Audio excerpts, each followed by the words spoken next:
Assalamualaikum warahmatullahi wabarakatuh. Izinkan saya memperkenalkan diri. Nama saya Darajatul Ula, mahasiswi IAIN Madura semester 5 Prodi PAI.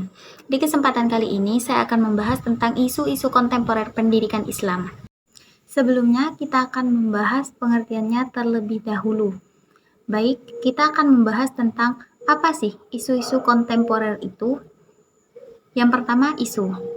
Isu adalah masalah yang dikedepankan atau topik yang sedang hangat diperbincangkan.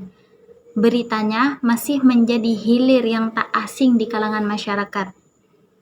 Masuk kepada kontemporer. Kontemporer adalah kekinian atau sesuatu yang terjadi sekarang atau sesuatu yang menjadi tren pada masa sekarang. Jadi, isu-isu kontemporer dapat diartikan sebagai suatu pokok persoalan yang terjadi pada masa sekarang atau menjadi trending topik pada saat ini, sehingga solusi penyelesaiannya juga harus sesuai dengan kondisi di masa sekarang juga. Selanjutnya, kita akan membahas tentang pengertian pendidikan Islam. Apa itu pendidikan Islam? Yaitu proses pendidikan yang bersumber pada nilai-nilai agama Islam yang memiliki tujuan menanamkan atau membentuk sikap hidup, mengembangkan kemampuan berilmu pengetahuan sejalan dengan nilai-nilai Islam yang di dalamnya melandasi untuk mengembangkan kehidupan anak didik ke arah kedewasaan atau kematangan yang menguntungkan dirinya, dan juga yang dilakukan dengan langkah-langkah yang dapat dipertanggungjawabkan secara ilmiah pedagogis, yang artinya pedagogik atau pendidik. Jadi, isu-isu kontemporer pendidikan Islam adalah merupakan suatu permasalahan yang terjadi pada masa kini mengenai perubahan pendidikan Islam terhadap anak melalui suatu bimbingan yang bertujuan agar anak didik menjadi kepribadian yang tunduk dan taat pada aturan Islam. Mengenai pembahasan pendidikan Islam lainnya, pendidikan Islam memiliki asas dan hakikat.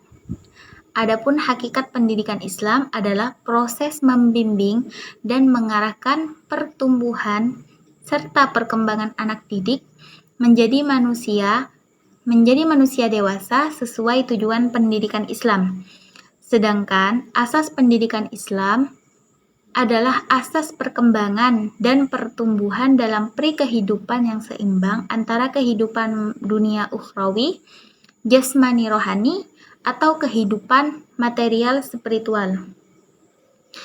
Modal dasar pendidikan Islam adalah kemampuan dasar atau fitrah yang ada pada setiap diri manusia, di mana itu merupakan pemberian dari Tuhan dan tidak bisa dirubah oleh siapapun, melainkan hanya bisa dikembangkan melalui pendidikan, salah satunya pendidikan Islam. Selanjutnya, di dalam pendidikan Islam akan menanamkan dan mengembangkan nilai-nilai agama dan nilai-nilai ilmu pengetahuan secara mendalam dan meluas dalam pribadi anak didik, sehingga terbentuk dalam diri pribadi anak didik keimanan dan ketakwaan yang dapat diimplementasikan atau diaplikasikan dalam kehidupan sehari-hari. Pendidikan Islam memiliki ruang lingkup tersendiri, yaitu keagamaan, keluarga, ekonomi, kemasyarakatan, politik, sosial budaya, dan ilmu pengetahuan.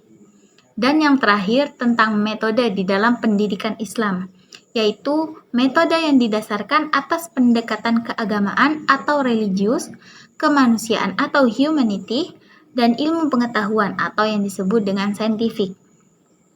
Baik teman-teman, mungkin itu saja video yang dibahas kali ini. Untuk bahasan selanjutnya kita akan membahas pada video berikutnya. Sekian dari saya. Wassalamualaikum warahmatullahi wabarakatuh.